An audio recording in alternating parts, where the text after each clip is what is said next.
Arratsaldeon eta ongi etorri bertan berri albistegira. Gaur maiatzaren 12 da osteguna, hauek dira Iruin herriak eta Nafarroak utzitako albiste nagusienak. Haurreskoletako langilek 03 zikloaren batzordean gonbidatu gisa parte hartuko duten. Egonkortu eginda koronavirus kasuen intzidentzia eta jaitsi egin dira ospitalaratzeak. Nafarroko gobernuak maiatzaren 17an LGTBI fobiaren aurkako nazioarteko egunaren karietara adierazpen instituzionala onartu du. Nafarroko Inbertsio Institutua sortzea onartu du Nafarroko gobernuak. Lanbide heziketako 7 titulu berriren kurrikuluna onartu da. Bukatu dira Lezkairuko aurre eskolako lanak 2 isurkiko teilatuekin, zurezko egiturarekin, energia eraginkortasunarekin eta erdiko plaza baten inguruko barne espazio batekin. Oblatasko zubian konpoketak egitea aztertzen ari da Iruñako udala martxan jarri zenetik 25 urte igaro ondoren. San Ferminetan instalazio higieniko sanitarioak indartzen dituzten komuna jartzeko, zaintzeko eta mantentzeko kontratua esleitu da. Iruñeko udaletxearen aurrealdea arrosaz eta morez argiztatuko da gaur, fibromalgia eta neke kronikoa duten personei laguntzeko. Ekaineko igerik eta ikastaro trinkoetan izen ematiko epea zabalik Arantzadi kirolgunean. Alina Makishmenko gimnasta oi ukraniarra masterclass bat emango du gimnasia ritmoko munduko kopan. Kondestable Jauregiak amaren alabak kontzertua eskainiko dute Kondestable Jauregian datorren larunbatean maiatzaren 14an eguerdiko 12an.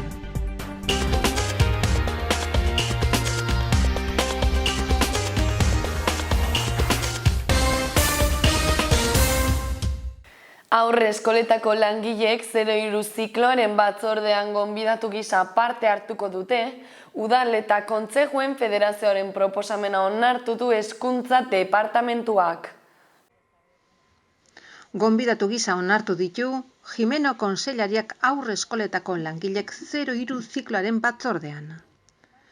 Nafarroko Udal eta Kontsejuen Federazioko batzorde betearazleak egindako bilkuran onartu zuen aldaketa batzuk proposatzea funtzionamenduari dagokionez. Plataformak bertan presentzia handiago izan zezan. 3 aldeen arteko lan mahai bat babestearen aldekoa da federazioa. Jimeno Hezkuntza Kontseilariak erantzun zuenez, adierazi du urgentziazkoa dela auzia lantzea eta onartu du proposamenak. Berze persona edo kolektibo batzuen gonbidapena lantaldea osatzen duten 2 aldeetako edozeinek egin alizatzea proposatu dio gobernuari federazioak, erdiesten diren akordioak betetzeko epeak ezartzeko konpromiso idatziz jasotzea ere eskatu dute. Aurrez hitzailea naiz, Gareseko aurre eskolen egiten dut lan orain, baina 20 urtez Nafarroak osoko eskola askotatik pasatu naiz, eta 20 urte horretan ez da nire egoera aldatu.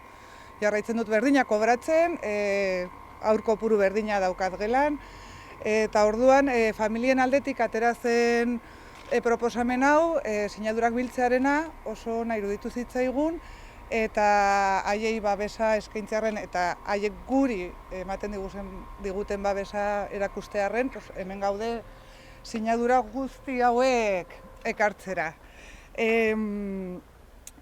Gaude oso hunkituta Nafarroako gizarteak izaten ari duen erantzunagatik, larunbatean manifestaldia izugarri izan zen, etorri zen jendetza, jaso ditugun sinadurak Nafarro osoan zehar asko dira, eta eskertu nahi genuke. Eta hemen ikusten da ze premia dagoen 03an zerbait egitearren eta horregatik etorri gara.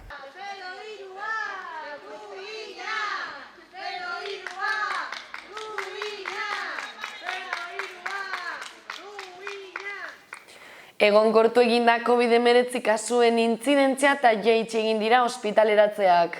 COVID-19 kasu berrien egonkortasuna baita 60 urtetik gorakoen artean ere eta ospitaleratzeen 23% jaitsi izana dira azken astearen ezaugarri nagusiak.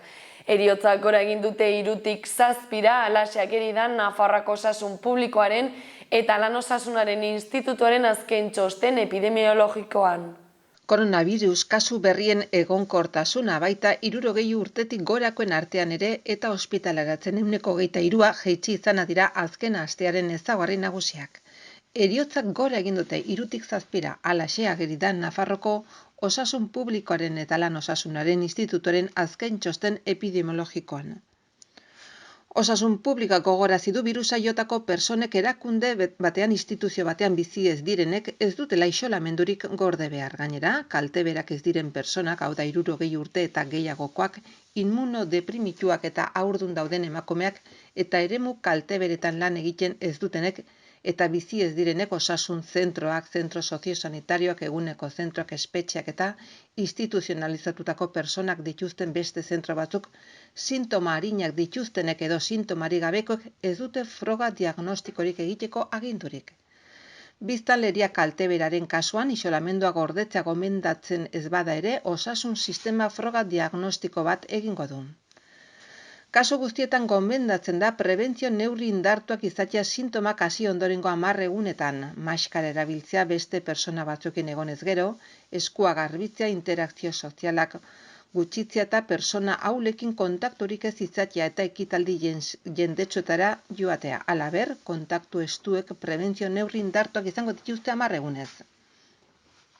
Txostenaren arabera, transmisio maila altuetan egonkortu da, eta hori gizarte elkar eragin handiagatik azal daiteke eta adinekoengan intzidentzia handia dagoenez, gogorarazi behar da garrantzitsua dela pertsona kalteberen inguruko prebentzio neurriei eustea txertatuta egon arren. Azkenik aipatu ere, joan den astean ez zen ospitaleratzerik izan zainketa intensiboko unitatean eta heriotzak 3tik 7 igo ziren. Nafarroako gobernuak maiatzaren 17an LGTBI fobiaren aurkako nazioarteko egunaren karietara adierazpen instituzionala onartu du. Pertsona horien eskubideak defendatzeko eta desberdintasunak ezabatzeko konpromisoa adierazten du. Geia, lesbiana, bia, trans zer? Foru gobernuak LGTBI fobiaren aurkako nazioarteko egunaren karietara honako adierazpen instituzionala onartu du. Nazioarteko erakundek babesturik maiatzaren 17an LGTBI fobiaren aurkako nazioarteko eguna ospatzen da. 1980ko maiatzaren 17an Osasunaren Mundu Erakundeak homosexualitateak kendu zuen nahasmendu mentalen zerrendatik. Egun horretan LGTBI pertsonei buruzko ikuspegia aldatu zen. Hortik aintzinera homosexualitatea ez da gaixotasun bat, sendatu edo are kutsatu zitekeena giza aniztasunaren agerbide bati baizik. Nafarroko gizarte askotarikoa da eremu askotan eta aniztasun hori onartzeak Nafarrok bultzatzen gaitu konpromiso hartzera LGTBI pertsonen eskubideak defendatzeko eta beraz sexu orientazioan, genero adierazpenean eta sexu edo genero identitatean oinarritutako desberdinkeriak desagerrarazteko. LGTBI pertsonen berdintasun sozialari buruzko foru legeak mugarri garrantzitsu bat ezarri zuen. Nafarroak LGTBI pertsonen eskubideen defensaren abangoardian jarri baitzuen. Oraindik lan handia dago egiteke, baina Nafarroko gobernuak engainamendu argia du LGTBI fobiari aurre egiteko eta LGTBI pertsonen bizitza hobetzeko. Horregatik foru komunitateko udalerri eta kontzejoak animatzen ditugu LGTBI fobiarik gabeko eremur bihur daitezen non LGTBI pertsonek ez baitute jasaten arbuiorik, beldurrik, gaitzespenik, aurre iritzirik edo diskriminaziorik. Azken urteotan gorroto diskursoak gora doaz larriki.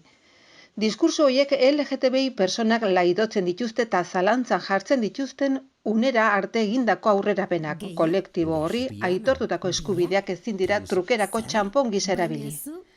Nafarroko gobernuarentzat giza eskubideak dira eta beraz babestu finkatu eta indartu behar dira. Azkenik erakunde publikoak aitortu egin behar dugu Nafarroko LGTBI elkarte guztiek egin dute eta egiten duten eta eginen duten lan itzela, bere garaian arlo honetan lan egin zuten pertsonei esker. Gaur egun Nafarroko lurralde libreagoa, anitzagoa eta seguruagoa da sexu eta genero aniztasunaren aldetik.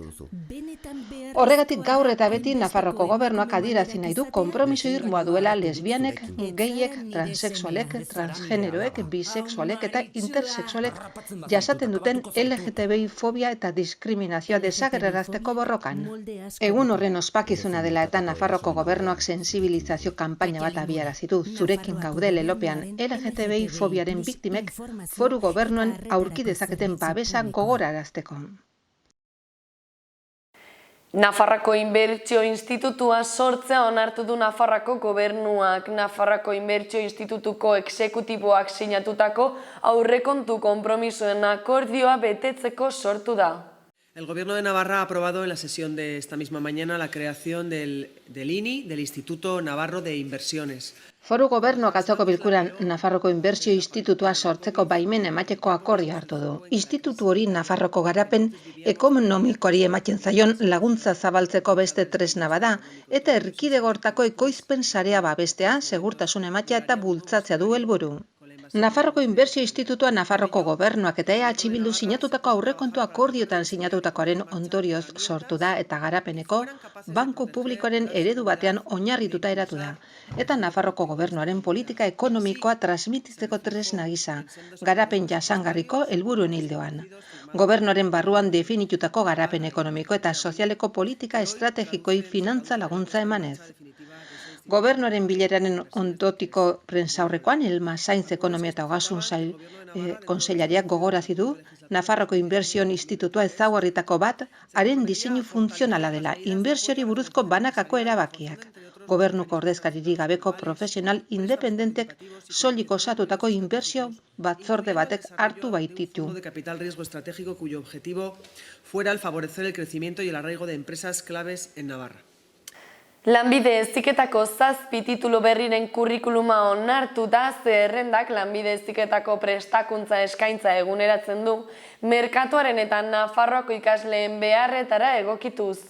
Establece la estructura y el currículo de nuevos títulos de formación profesional de grado medio, grado superior. Gobernuak 7 foru dekretu onartu ditu atzoko bilkuran, erdi mailako eta goi mailako lanbide heziketako titulu berrien egitura eta kurrikuluna ezartzeko eta Nafarroko lanbide heziketako tituluen katalogoan agertuko dira. Onartutako tituluen artean lanbide heziketako zuzendaritza nagusia proposatuta profil berriak sartu dira Nafarroko ekonomiaren sektore garrantzitsuetan profesional kualifikatua sortzeko, ala nola uraren kudeaketan, dokumentazioan eta osasun administrazioan, elikagaien merkaturatzean edo zuraren prozesatze eta eraldaketan, iraunkortasunaren eta ingurumenaren zaintzaren aldeko apustu nabarmenarekin. Titulu berrien zerrendak Nafarroko merkatuaren eta ikasleen beharretara egokitutako kurrikuluna diseinatzen laguntzen du eta arreta berezia eskaintzen dio lanbidea garatzeko beharrezkoak diren talde lanarekin, erabakiak hartzeko autonomiarekin eta ekimenarekin, zereginak garatzearekin eta jendearentzako arretarekin lotutako gaitasun personal eta sozialen garapenari. Azken urteotan hazkunde handia izan da honako irakaskuntza hauetan. Informatika eta komunikazioak, nekazaritza, energia eta ura, instalazio eta mantentzea. Horrek erantzun garbi ematen die eraldaketa digitalaren eta jasangarritasunaren erronkei. De productos alimentarios, técnico en confección y moda. Bukatu dira Lezkairuko aurre eskolako lanak bi isurkiko teilatuekin, zurezko egiturekin, energia eraginkortasunarekin eta erdiko plaza baten inguruko barne espazio batekin. Lanak 17 hilabetez gauzatu dira eta aurrekontuak 3,7 milioi eurotik gora jo du. Dagoeneko amaitu dira Lezkairuko aurre eskolako obrak eta aurreikuspenen arabera ikasturtean normaltasunez hasiko dute abuztuaren 2. astean. Bi isurkiko teilatuak zurezko eraikuntza eta energia konsumoian nulua dira eskola horren ezaugarriak eta hezkuntzari dagokionez bere espazioa barne plaza nagusi baten eta kanpoko patio eta lorategien ikuskera pedagogikoren inguruan egituratzen ditu. Lanak 17 hilabetetan egin dira eta aurrekontuak 3.760.000, 1.310 euro jo du. Iruñeko udaleko agintariak atzo goizean bisitatu zituzten instalazioak zeinetan 0 eta 3 urte bitarteko 110 haur egonen baitira, gaztelania inglesarekin eta euskara inglesarekin ereduetan. Lezkairuko aurre eskolak 357 eskaera jaso zituen eskaintzen zituen 91 lekuetarako. Astelenean argitaratu ziren udalaren aurre eskoletan onartutako aurren behin-behineko zerrendak. Aurre eskola eraikitzeko lanak bukatuta ekipamentua falta da. Aurre eskolen erakunde autonomoia da adjudikatu ditu alde batetik altzariei eta material pedagogikoari dagokien lotea eta bertzetik informatika eta ikusentzunezko ekipamentori dagokiona. Sukaldeak eta ondoko lokal batek dagoeneko ekipamendua dute. Garbitegia, aldagela eta zenbait biltegi baino ez dira falta, bai eta jangelako eta sukaldeko tresnak ere. Oblatasko zubian konponketak egitea aztertzen ari da udala martxan jarri zenetik 25 urte igara ondoren. Azpiegitura horren zati metaliko batzuetan korrosioa dagoenez, komeni da mantentzen lanak egitea. Iruñeko udala Oblatasko zubian konponketa puntualak egiteko beharra aztertzen ari da. Zubia 1987an ireki zen ibilgailuentzat eta 25 urte daramaza martxan. Lanak batez ere azpiegituraren zati metaliko jakin batzutan antzemandako korrosioaren tratamenduan zentratuko dira. Oblatasko zubia hormigoizko egitura da eta hormigoizko 2 estributan bermatuta dago. 15 metroko garaiera duen arku batek metalezko tirante batzuk abiatzen direla eusten dio taulari. Arkuak oinezkoentzako 2 pasabide ditu alboetan, hegalean metalezko egitura batzu eutsita. Hormigoizko 2 albo abetan txertatzen dira. Egitura metalikoien korrosio prozesua ikusgarria oinezkoen zoladuratik eta gainazaleko dranatzetatik ura etengabe erortzen delako gertatzen da. San Ferminetan instalazio higieniko sanitarioak indartzen dituzten komunak jartzeko, zaintzeko eta mantentzeko kontratua esleitu da. Gazteluko plazan osasun arloko trak bat, sarera konektatutako 17 komun eta hirian zehar banatutako 20 komun kimikorekin indartuko da Iruñea. Tokiko gobernu batzarrak datozen San Ferminetan hiriko kaleak eta plazak indartzeko komunak instalatzeko, zaintzeko, mantentzeko eta kentzeko kontratuaren esleipena onartu du. Gazteluko plazan truk sanitarioa, sarera konektatutako 17 komun eta 20 komun kimiko jarriko dira hiriko auzotan zehar. Kontratua Alkibalat SL enpresak gauzatuko du 130.000 euroko zenbatekoan. Lizitazio prezio berean ekainaren 13tik ekainaren 20 arte. Lizitazio honetan aurreikusitako komun guztiek uztailaren 4 egon behar dute instalatuta. Iruñeko udaletxearen aurrealde Arrosaz eta Amorez argiztatuko da gaur fibromialgia eta neke kronikoa duten pertsonei laguntzeko. Maiatzaren 12an gaixotasun horien munduko eguna ospatzen da eta biztanleriaren 3% eta 7% tartean eragiten die. Iruñeko udalak bat egiten du gaur maiatzak 12an fibromialgia eta neke kronikoaren sindromaren nazioarteko egunarekin, Ilunabarrean udaletxeko fatxada Arrosaz eta Amorez argituz. Ekimen honen bidez Nafarroko fibromialgia, neke kronikoren sindromea eta sensibilitate kimiko anizkoitzaren sindromea elkarteak egindako eskaerari erantzuten dio udalak eta babesa ematen die estadistiken arabera herritarren 3/7 eragiten dieten gaixotasun horiek dituzten personei. Ildo beretik herritarren gaietarako batzordeak adierazpen instituzional bat onartu zuen, egun horrekin bat eginez eta gaitz hori duten pertsonak aitortuz. Fibromialgia muskulu hezurretako min orokortua duen nahasmendua da, baita nekea eta lo arazoak eta memoria arazoak ere. Antza denez, sensibilizazio sistema zentralaren alterazio batek eragiten du eta garunak eta bizkarrezur muinak minaren eta minik ezaren seinaleak prozesatzen dituzten moduari eragiten dio. Ezaugarri hori bera dute neke kronikoren sindromeak, neke fisiko eta mental etengabearen bidez adierazten dena eta sensibilizazio kimiko anizkoitzak, osagai kimiko ororekiko intolerantzia. Hoiek guztiak gaixotasun kroniko eta ezgaitzaileak dira eta oraindik ez dago sendabiderik horientzat. Estadistiken arabera emakumeek gizonek baino joera handiago dute patologia horiek garatzeko eta detektatutako 10 kasutik 9 emakumeetan gertatzen dira.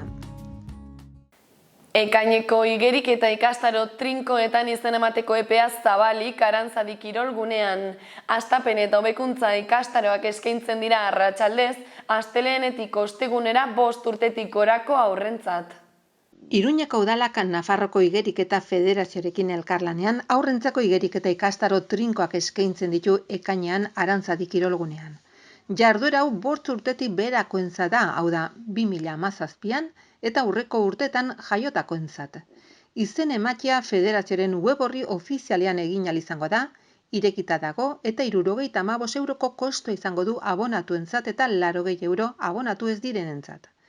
Ikastaroak ekainaren 1-tik 23 bitartean egingo dira astelehenetik ostegunera, mailaren arabera ezarri dituzte ordutegiak. Alina Maximenko gimnasta ohia ukrainarrak masterclass bat emango du gimnasia erritmikoko munduko kopan. Masterclass honen iraupena 2 ordu eta erdikoa izango da eta maiatzaren 22an igandea izango da Navarra Arenako erdiko tapizean goizeko 8:30 11:00. Munduko gimnastika koparen baitan urrengo 20, 21 eta 20an Nafarro Arena pabiloian egingo den maiatzako 22an masterclass berezia egingo da gimnasta ohi baten eskutik Ukraina Olimpika Alina Maximenko. Maximenko 2 Joko Olimpikoetan lehiatu da Pekinen 2008an bertan hezi zuen talde ukrainiarraren zati bat zeinak 8. amaitu baitzuen taldekako final orokorrean. Eta Londresen 2021an finalerako sailkatu zen eta 6. amaitu zen sailkapen orokorrean. Gainera 2010ko munduko gimnastika txapelketan Moskun. Final orokorrean 5. sailkatu zen 2 gimnastitatoko bat izan zen. Ekitaldiaren final guztiak alaber 2013ko munduko joketan Kalin irabazi zuen, brontzezko domina pilotan eta klubetan, brontzea errepikatu zuen txapelketan 2013ko munduko txapelketan Kieben, Ukrainian, eta 7. amaitu zuen Hal Harron txapelketan. Iruñan munduko kopan parte hartuko duen kirolari ukrainiar bakarra, Alina Maximenko da kopan parte hartuko duen kirolari ukrainiarra bakarra. Izan ere gerran zegoen herrialdeko talde nazionalak izena eman zuen. Hasierako fasia baino azkenean ezingo da Iruñera joan eta gatazka dela eta. Masterclass hontan izen emateko plaza mugatuekin eta lehenbiziko eta 2. maila nazionalean ekitaldiaren atalean formulario bat bete beharko da, Navarra Arenako webgunean sortua. Ondoren inskribatutako personak posta elektronikoa non baieztatuko den plazari baduen eta ordaintzeko jarraibideak prezioa 40 euro dira. Kondestable Jauregiak Amaren Alaba kontzertua eskainiko dute Kondestable Jauregian datorren larunbatean maiatzaren 14an eguerdiko 12an. Karrikiri elkarteak antolatutako kontzertua da.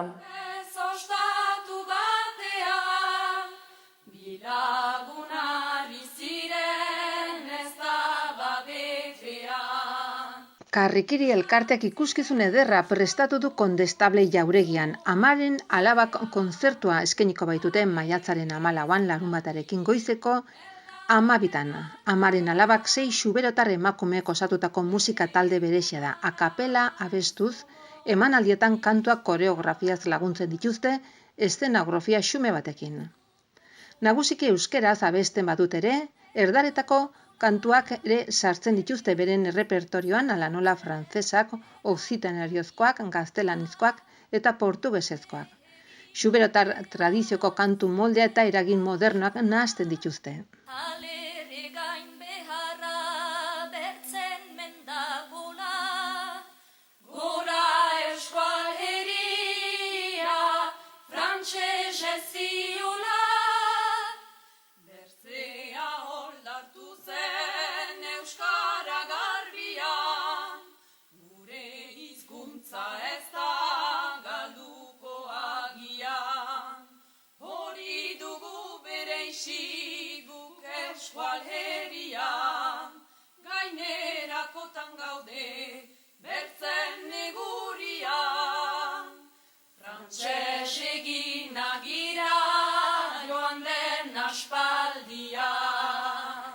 Hauek izan dira gaurko albiste nagusienak, eskerrik asko egoteagatik eta bihar arte.